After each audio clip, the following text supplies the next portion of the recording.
Hermanos, abrimos nuestras Biblias al libro de Génesis, Génesis capítulo 16.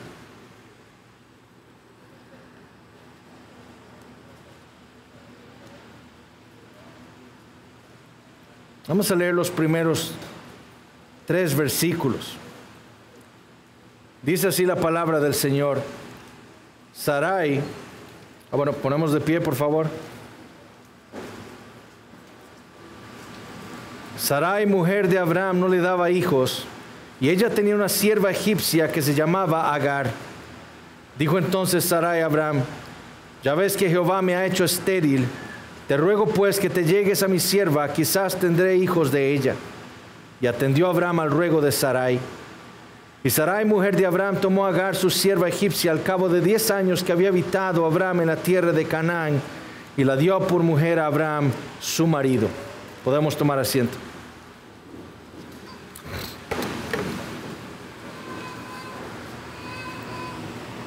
Los que conocemos lo que está sucediendo aquí en capítulo 16 de Génesis,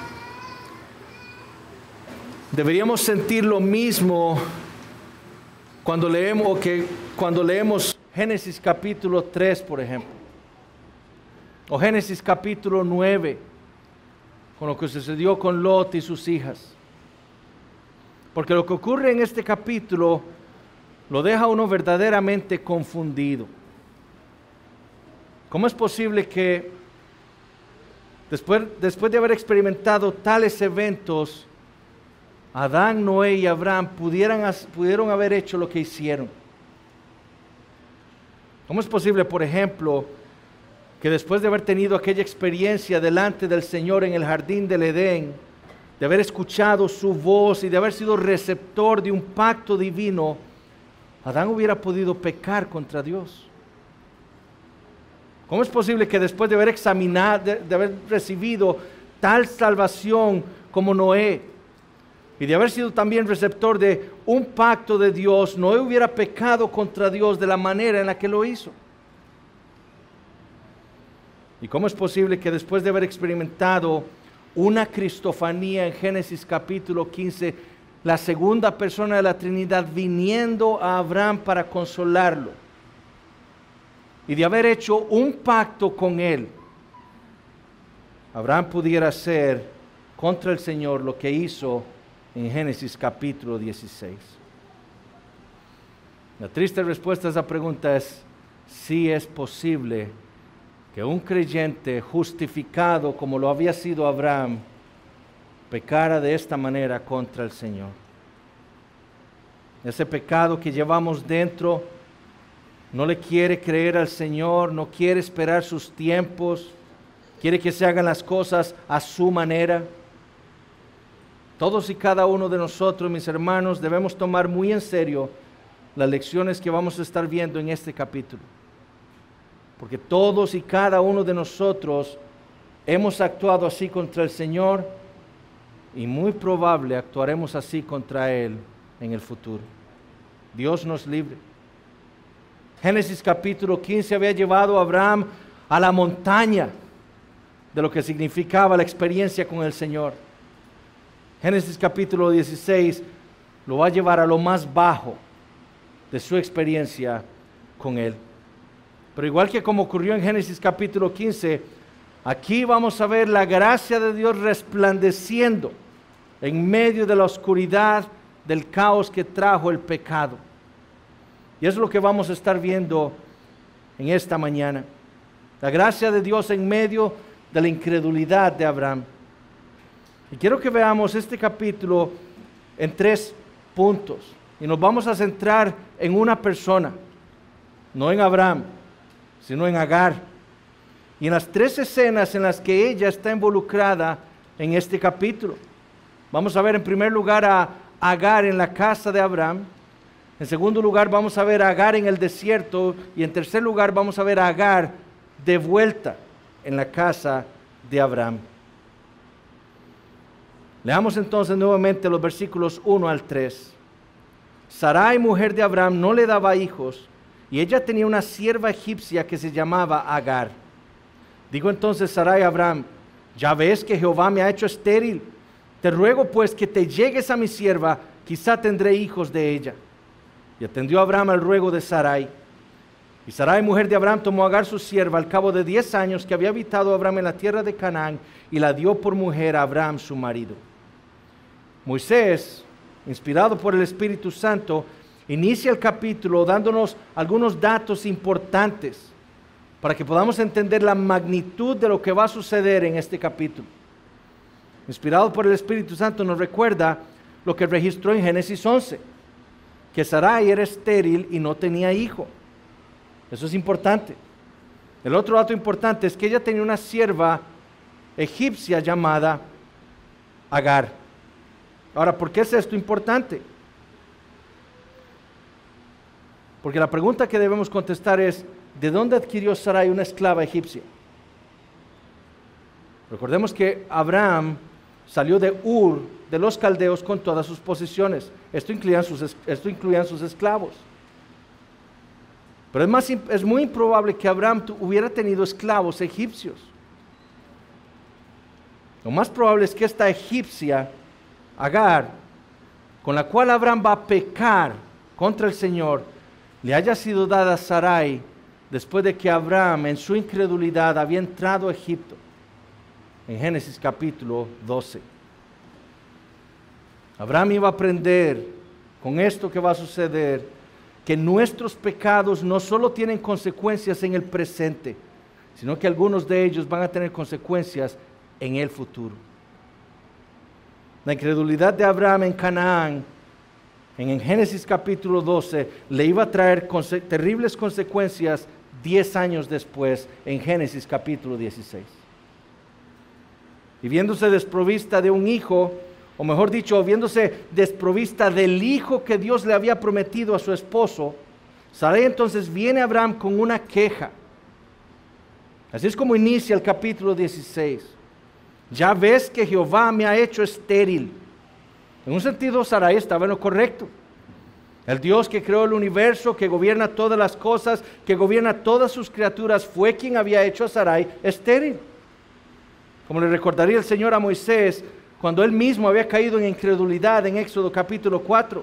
¿Quién dio la boca al hombre? ¿O quién hizo al mudo y al sordo y al que ve y al ciego?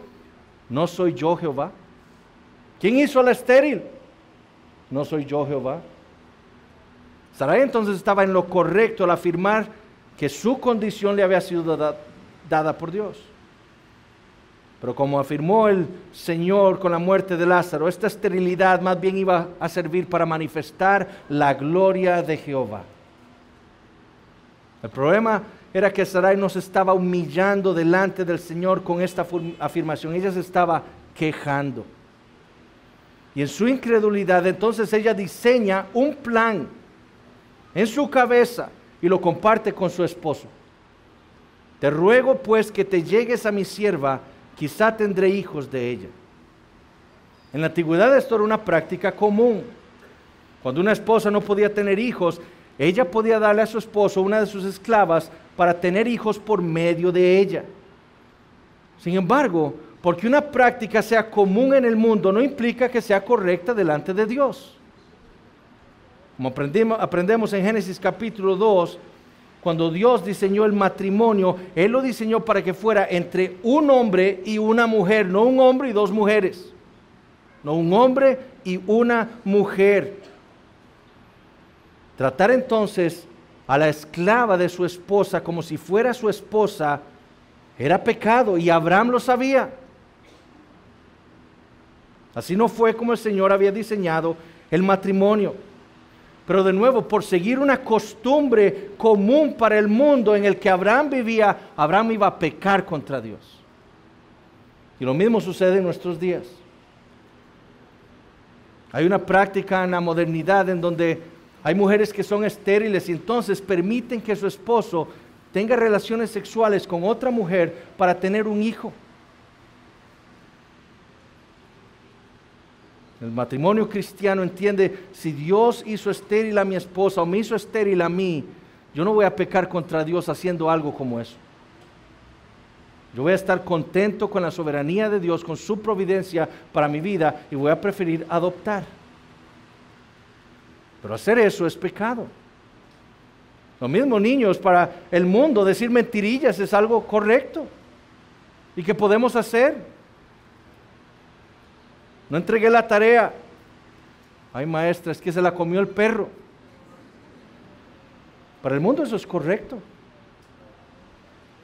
Aunque andar de noviazgo en noviazgo sea una práctica normal para el mundo, el cristiano debe entender que eso no es correcto a los ojos de Dios. El cristiano busca un cortejo para casarse, no para andar practicando antes del matrimonio. Aunque para el mundo vivir juntos sin casarse es una práctica normal, el cristiano debe entender que un hombre y una mujer no deben vivir juntos si no están casados. El mundo, mis hermanos, no es el que informa al cristiano lo que es bueno o malo. Es el Señor por medio de su palabra. Las Escrituras son nuestra regla de fe y práctica, no el mundo. Y Abraham falló al reconocer esa verdad. Él tenía la verdad que Dios le había dicho a él y no la escuchó. ¿Qué debe haberle contestado Abraham a su mujer? Sarai llega a Abraham, toma a mi sierva, fornica con ella, adultera con ella para que yo pueda tener un hijo, el hijo prometido. Abraham debió haberle dicho, ¿cómo se te ocurre tal cosa, mujer? No solo va esto contra el diseño de Dios para el matrimonio, sino que atenta contra la promesa que Dios me ha hecho a mí de que Él me va a dar un hijo. Arrepiéntete, amor, delante del Señor y esperemos con fe en Él. Él va a cumplir lo que nos ha prometido.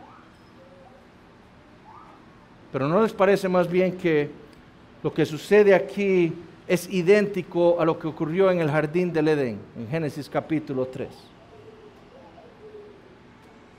Una esposa que, a pesar de saber lo que Dios había dicho a su esposo, vio que su plan era agradable a sus ojos y se lo presenta a su esposo, quien en lugar de llamarla al arrepentimiento, obedece su voz. Y escuchen lo que dice Moisés en el versículo 2. Y atendió Abraham al ruego de Sarai. Lo mismo que había hecho Adán siglos antes fue lo que hizo Abraham este día. En su pasividad, conociendo el pacto que Dios había hecho con él, él prefirió obedecer a su mujer. Prefirió, como decimos en nuestro país, no comprarse el pleito con su esposa, que obedecer al Señor. Y su pecado trajo consecuencias desastrosas para su mujer, para su sierva y para su hogar. Y hasta para su descendencia física. Porque el hijo que tuvo con Agar después se multiplicó en gran manera y hasta el día de hoy tiene pleito con la descendencia física de Abraham. Hermanos varones, les pregunto, ¿no es este el mismo pecado que nos aqueja a nosotros muy frecuentemente? La pasividad, esa pasividad tan terrible que nos hace desechar ese liderazgo que Dios nos ha dado a nosotros en nuestros hogares y con nuestras esposas. Esa pasividad tan dañina que nos impide decirle no a nuestras esposas cuando nosotros sabemos qué es lo que Dios ha dicho que debemos hacer. Que nos impide decirle, amor, yo sé que estás cansada, pero hoy es domingo, tenemos que ir a adorar al Señor. Que nos impide decirles, amor, yo sé que quieres que hagamos esto o aquello, pero ahora no podemos. Pero como Abraham, nosotros en muchas ocasiones preferimos temerle más a nuestras esposas que al Señor. Esa pasividad la heredó Abraham de su padre Adán, al igual que nosotros. Hermanos varones, nosotros debemos de arrepentirnos de esa pasividad. Debemos ir al Señor en arrepentimiento y mortificarla y ser hombres valientes que desean liderar a sus familias en los caminos del Señor. Dios nos ha dado a nosotros, los esposos, la responsabilidad de nuestras familias. Si algún pecado se alberga en nuestro hogar, es culpa nuestra, como lo fue la culpa de Adán. Dios nos llamará a nosotros a cuentas por cualquier pecado que ocurra en nuestro hogar, aunque no sea una responsabilidad nuestra inmediata, pero nosotros como la cabeza de nuestro hogar debemos estar vigilantes de nuestras familias. Nosotros somos responsables absolutamente de todo lo que sucede en nuestro hogar, como lo fue Abraham.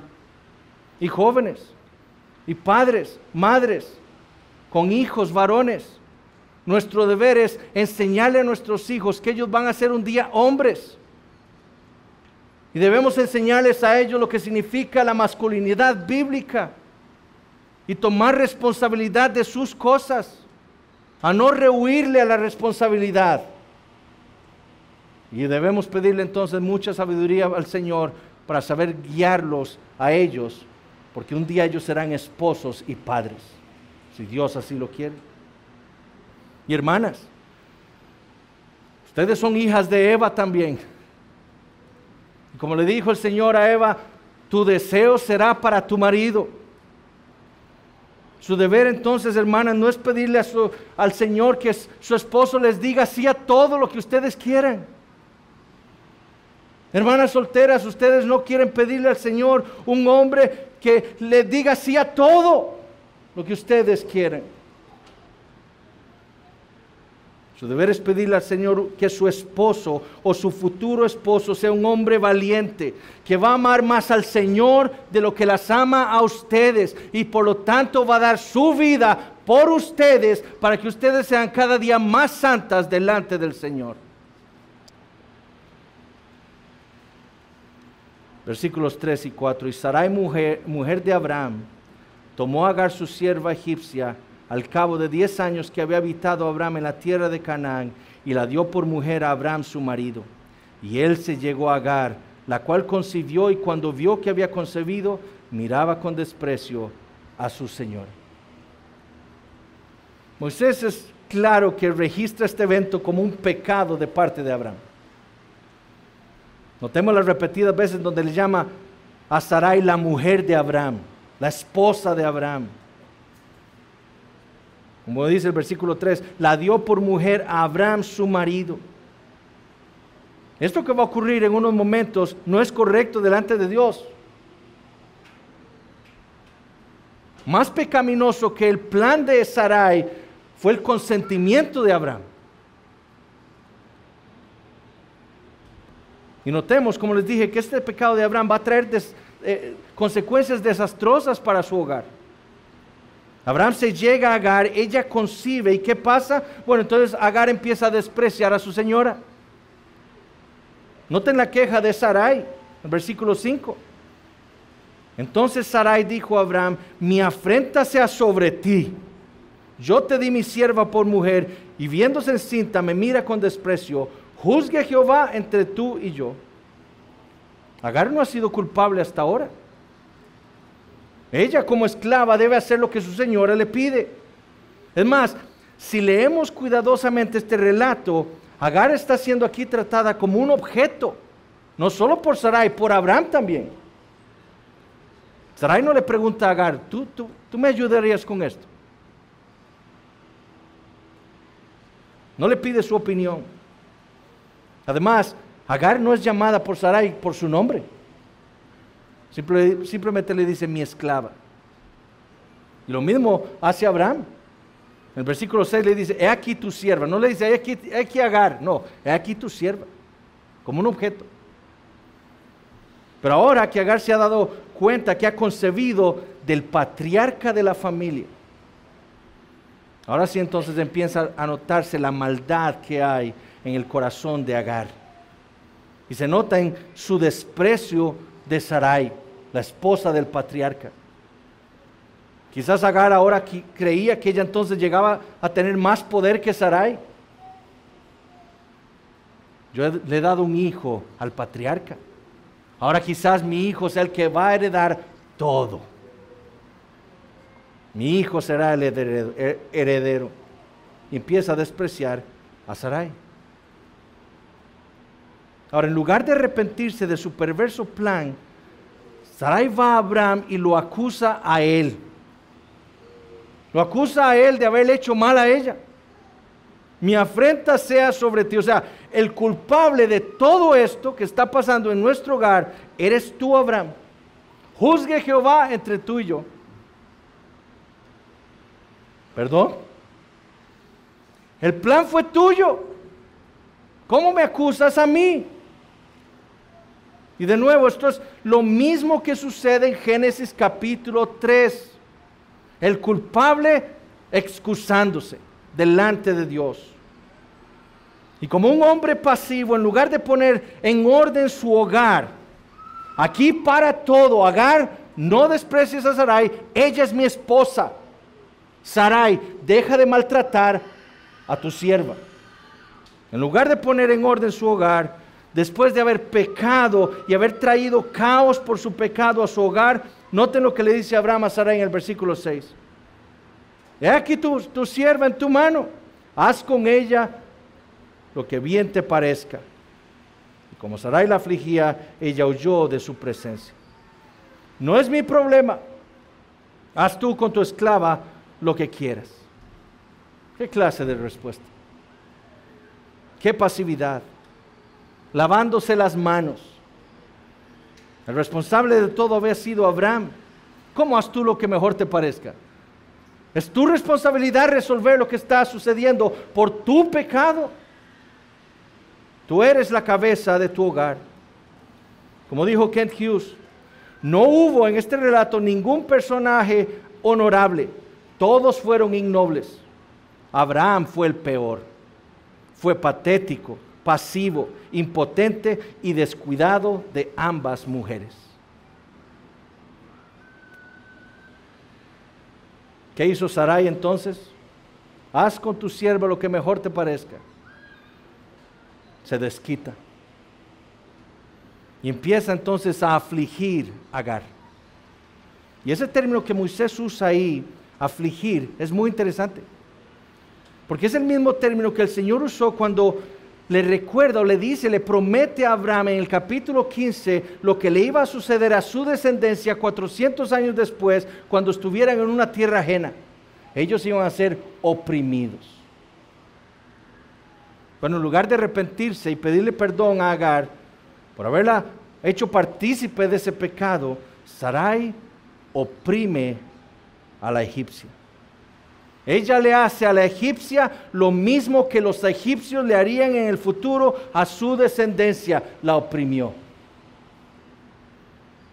Y Agar entonces hace un éxodo, una salida de la casa de quienes serían los patriarcas de Israel. Una pagana haciendo éxodo de la casa de aquellos quienes debieron haber sido una bendición para su vida, de aquellos de quienes debió haber recibido bendición. Qué terrible, mis hermanos, y cuánto daño hace el pecado de los creyentes en la vida de los demás. Cuando nos comportamos como el mundo, en nuestro vecindario, en el trabajo, cuando nos reímos de las mismas bromas que hacen ellos, inmorales, en el trabajo, en el vecindario, con nuestros familiares incrédulos. Cuando vamos en el automóvil y nos comportamos de la misma manera que se comporta el impío, y peleamos y gritamos. ¿Qué daño le hacemos los cristianos a los demás cuando nos comportamos así? En lugar de ser sal y luz, en lugar de servir de bendición, les somos de tropiezo. ¿De qué me sirve Cristo a mí si usted es igual que yo? ¿Por qué me habla de transformación de una vida si usted es igual que como yo lo conocí hace unos años? Esa fue parte de la gravedad del pecado de Abraham. Ahora, ¿hacia dónde se dirige Agar? Este es el segundo punto. Sintiendo la opresión de su señora, Agar deja lo que era su lugar de habitación para regresar a Egipto. Versículo 7. Y la halló el ángel de Jehová junto a una fuente de agua en el desierto, junto a la fuente que está en el camino de Shur. Shur quedaba en el límite sur de la tierra de Canaán. Y según Génesis 25:18 quedaba enfrente de Egipto. Agar entonces tiene el deseo de regresar a su tierra, alejándose del pueblo de la promesa. Eso es lo terrible de esta historia. El pecado de Abraham hace que un pagano se aleje del pueblo de la promesa, de aquellos que tienen la palabra de Dios. Y esto amplifica entonces el pecado de Abraham. Sin embargo, algo impresionante sucede. Moisés nos dice que el ángel de Jehová la halló junto a una fuente de agua en el desierto. Ahora, ¿quién es este ángel de Jehová? Bueno, no podemos hacer un estudio aquí sobre este personaje o esta figura, pero lo que debemos saber es que en las Escrituras este ángel de Jehová es una persona divina. Y eso es lo que Moisés nos da a entender. En el versículo 10, esta figura, como veremos, le promete a Agar una gran descendencia. Y luego en el versículo 13, Agar le pone por nombre a esta figura, El Roí, tú eres Dios que ve. Es evidente entonces que para Agar esta figura que la encontró a ella en el desierto fue Dios mismo. Y probablemente la misma cristofanía que tuvo Abraham 10 años antes es la que está teniendo, un tiempo antes es la que está teniendo Agar aquí. Y como lo haría durante su encarnación miles de años después, cuando buscó a aquella mujer samaritana en aquel pozo, lo mismo haría aquí el Señor buscando a Agar en esta fuente de agua. ¿Y qué le dice el Señor? Versículo 8, Agar, sierva de Sarai, ¿de dónde vienes tú y a dónde vas? Y ella respondió, huyo de delante de Sarai, mi señora. Si este ángel de Jehová es Dios, entonces estas preguntas no están implicando su ignorancia. Dios es Dios, Él lo sabe todo. Lo que el Señor quiere es tratar con Agar, como hizo con Adán en Génesis capítulo 3, cuando preguntó, Adán, ¿dónde estás? Dios sabía exactamente dónde estaba Adán. La intención del Señor con esas preguntas es sacar la confesión de pecado de Adán y aquí de Agar. ¿Por qué estás tú aquí, Agar, en el desierto? Señor, porque pequé contra mi señora, la desprecié. El Señor quiere que ella reconozca su pecado delante de Él. Para eso es que hace estas preguntas. Ella ha pecado contra el Señor al despreciar a su señora. Y notamos lo que el Señor le dice en el versículo 9. Y le dijo el ángel de Jehová, vuélvete a tu señora y ponte sumisa bajo su mano. Pecaste contra Sarai, así es. Ahora regresa a su casa y humíllate delante de ella y obedece. Literalmente, déjate afligir por ella. Y eso es precisamente lo que va a hacer Agar. Ella va a obedecer la voz del Señor y va a regresar, como veremos en unos momentos, a la casa de Abraham y Sarai en obediencia a la palabra del Señor. Ahora, no solo eso le dijo el Señor. Versículos 10 al 12 le hace también una promesa. Multiplicaré tanto tu descendencia que no podrá ser contada a causa de la multitud. Además le dijo el ángel de Jehová, aquí que has concebido y darás a luz un hijo y llamarás su nombre Ismael, porque Jehová ha oído tu aflicción. Y él será hombre fiero, su mano será contra todos y la mano de todos contra él, y delante de todos sus hermanos habitará. Entonces el Señor en su gracia no solo confronta a Agar con su pecado, no solo le da una orden de regresar y dejarse afligir por Sara o por Sarai, sino que también le hace una promesa. Él le va a dar a ella una gran descendencia de ese hijo que ella va a tener. No solo Abraham tendría una gran descendencia, Agar también, la egipcia. Y a ese hijo que había concebido de Abraham, el Señor le ordena a Agar que le llame por nombre Ismael. Un nombre que significa Dios oye. Le vas a poner así porque yo he oído tu aflicción. Ese hijo, el Señor le promete, va a ser un hombre fiero, literalmente un asno salvaje o un asno montés. Es decir, esto no es un insulto que el Señor le está dando al hijo de Agar. Lo que le está diciendo es que este hombre va a ser un nómada, un hombre que no tiene un hogar fijo, que va a andar de aquí para allá. Además, su descendencia viviría en constante conflicto con otros. Pero en esencia lo que el Señor le está prometiendo a Agar es que aún volviendo a Sarai y siendo afligida por ella, nada le iba a suceder a su hijo. Eso es lo que Dios le está diciendo. Dios iba a preservar a su hijo y lo iba a hacer una gran nación. ¿Y cómo responde Agar a esta promesa y a este mandamiento? Bueno, hermanos, yo creo que responde con fe. Estando en el desierto, habiendo sido hallada por el Señor, ella responde creyéndole a su palabra. Noten que ella no dijo, Señor, tú Jehová que me ves, mejor me regreso a Egipto. Yo sé que me estás pidiendo que regrese a la casa, pero yo creo que mejor me regreso a Egipto porque le temo a Sarai y yo creo que le va a hacer daño a mi hijo. Eso no escuchamos aquí. Agar escuchó la palabra del Señor y la obedeció y creyó que Dios le iba a dar lo que le había prometido. Muy diferente a cómo actuó Abraham en este capítulo, quien actuó en incredulidad.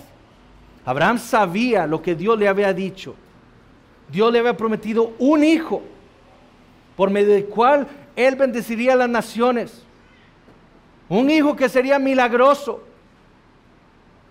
Pero Abraham aquí no escuchó la voz de Dios, sino que escuchó la voz de su esposa y terminó pecando en incredulidad. Entonces, versículos 13 y 14, llamó el nombre de Jehová que con ella hablaba, tú eres Dios que ve, porque dijo, ¿no he visto también aquel que me ve? Por lo cual llamó al pozo, pozo del viviente que me ve, he aquí que está entre Cades y Bered.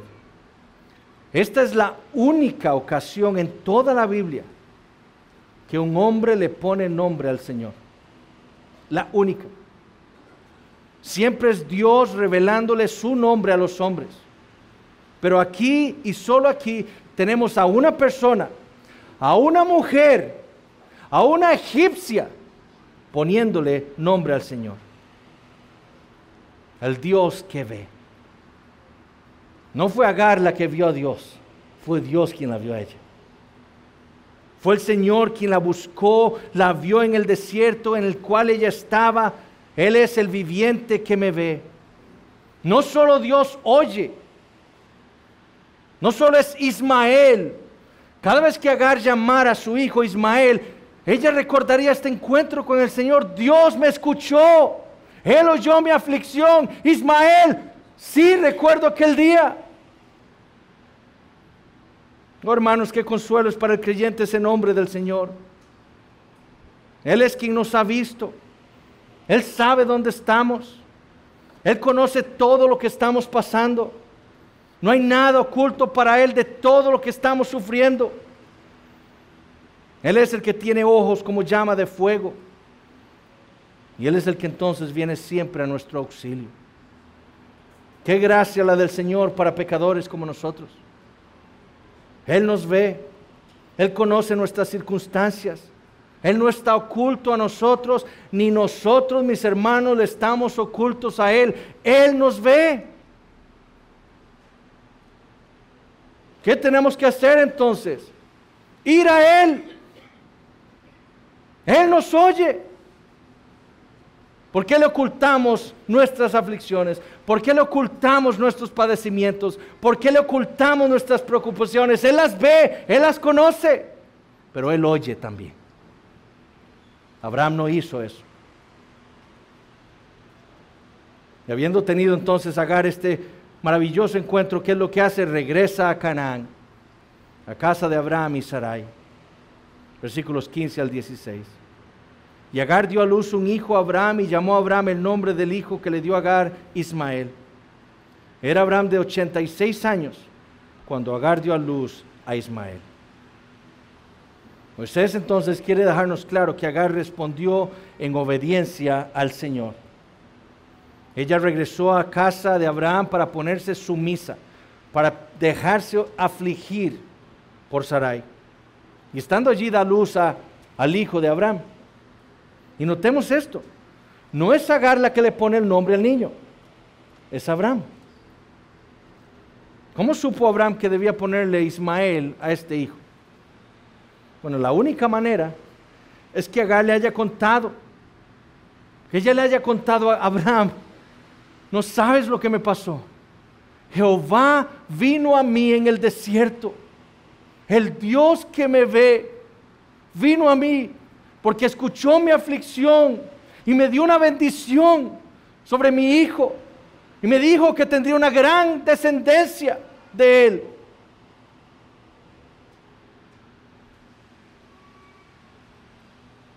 Lo que debemos entender es que Abraham creyó la palabra de Agar.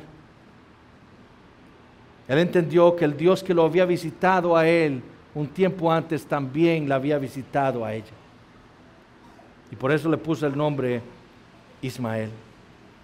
Ese nombre, como les dije, no serviría solo como un recordatorio para Agar de la gracia de Dios para con ella. Serviría también como una reprensión para Abraham. Imagínense a Abraham en su casa: Ismael, Dios oye, ven. Dios oye. Cuando mi esposa vino a mí con aquel plan, yo no fui a Dios a pedirle que me ayudara, que me diera sabiduría para tratar con mi esposa. Dios le estaba diciendo a Abraham: tú olvidaste que yo oigo, que yo escucho a mi pueblo, no lo vuelvas a hacer. No hay razón alguna entonces, mis hermanos, para que el creyente no vaya a Dios con fe para derramarle a Él su alma. No hay razón. Para decirle a Él todas nuestras dudas y preocupaciones. Estoy sin trabajo, Señor. Él lo sabe. Y decirle: Señor, tú lo sabes. Necesito trabajo. Ayúdame. Él oye. Pero al final someternos a su voluntad. Porque la vida de Abraham nos demuestra que debemos esperar el tiempo del Señor. Abraham llegaría a esperar 25 años para ver el cumplimiento de la promesa de Dios de aquel hijo. 25 años. Ahora quiere el Señor que no dure 25 años para darnos trabajo. Pero Él escucha. Y nuestro deber es, por la fe, esperar su tiempo. No que Él haga las cosas en nuestro tiempo. Porque Él es Dios. Es Él el que sabe. Él sabe lo que es mejor para nosotros. Él nos ama como sus hijos y nos va a cuidar. Hermanos, entonces, esto es algo que nosotros debemos tomar muy en serio. Nunca debemos estar nosotros lejos del Señor. Nunca debemos estar lejos de su palabra. Debemos estar en constante absorción de su palabra diariamente para conocer cuál es la voluntad de Dios para nuestras vidas. Para que cuando llegue cualquier circunstancia, cualquier prueba, porque esto fue una prueba del Señor para la vida de Abraham.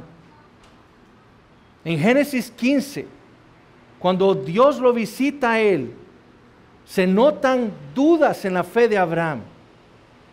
Y Dios sabe que Abraham está dudando de la promesa, entonces viene a él y le dice: yo soy tu escudo y tu galardón será sobremanera grande. Porque Abraham necesitaba ser consolado, sus dudas. Y Dios hace un pacto con él para reforzar en su mente: yo te voy a dar ese hijo. Pero un capítulo después, esas dudas ya se transforman en incredulidad. Dios no me va a dar el hijo prometido, entonces yo lo voy a traer con mis fuerzas. Por eso es que debemos tener mucho cuidado de no tener nuestros tiempos devocionales con los medios de gracia que el Señor nos ha dado. Entre más nos alejemos de la reunión pública de la iglesia, de la predicación de la palabra, de la lectura de la Biblia diariamente, de la oración, poco a poco nos vamos a ir enfriando. Y poco a poco vamos a tener dudas de cuál es la voluntad de Dios para nuestras vidas y terminaremos pecando contra el Señor. Y ese pecado, como vemos en este capítulo, no solo traerá consecuencias en el presente, quizás y muy probable vaya a traer consecuencias en el futuro, en nuestras vidas también. Dios nos oye, hermanos. Él sabe nuestras circunstancias, Él sabe lo que estamos pasando. Vayamos al Señor, confiemos en Él, abrámosle nuestro corazón a Él y sujetémonos a su soberanía. Hacer las cosas a nuestra manera en nuestro tiempo no es lo que el Señor nos manda hacer. Buscando trabajo, por ejemplo, muchos pueden decir, bueno, el único trabajo que se me ofrece, he buscado un mes trabajo y el único trabajo que me ofrecen es trabajar domingos. Pastor, hermanos, no voy a poder venir por un año a la iglesia porque solo este trabajo encontré. ¿Por qué no ora más al Señor? ¿Por qué no pide el consejo de su pastor o de sus hermanos para ver qué es lo que mejor debe hacer? Es que el Señor me ha llamado a mí a liderar, a proveer para mi familia, sí, pero ¿y su alma? ¿Y el alma de su esposa y sus hijos? Que no van a poder venir el domingo tampoco porque usted está trabajando. Esperen el Señor. Esperen el Señor. Buscando un esposo, una esposa. Hermanas o hermanos que han esperado muchísimos años pidiéndole a Dios por un esposo o una esposa. Esperen el Señor, hermana, a un hombre de fe, a alguien que tema a Cristo, a un hombre que usted vea está liderando en su vida, que la pueda liderar a usted en su vida como esposa. Y hermano, usted no se conforme con una mujer bella físicamente. Busque una hermana que primero sea piadosa, que ame al Señor y que sea sumisa a su padre o a su madre si no tiene padre. Pero si usted se casa con el primer príncipe que llega a su vida, después verá las consecuencias. Y si usted, hermano, se casa con la primera reina que conoce, después cosechará las consecuencias de tratar de hacer las cosas a su manera y no esperando en el Señor. Nuestro deber es orar, buscar el consejo de nuestros pastores o de nuestro pastor, de hermanos maduros en la iglesia y esperar la respuesta del Señor.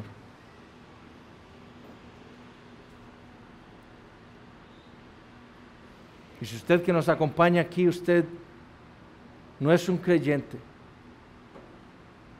usted debe saber esto: Dios lo ve todo.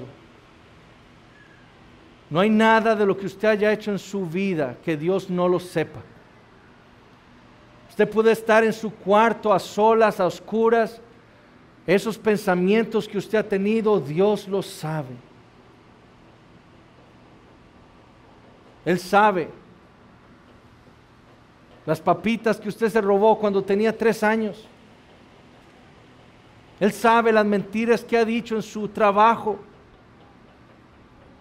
Él sabe los insultos que le ha hecho a las personas que se le atraviesan en la carretera.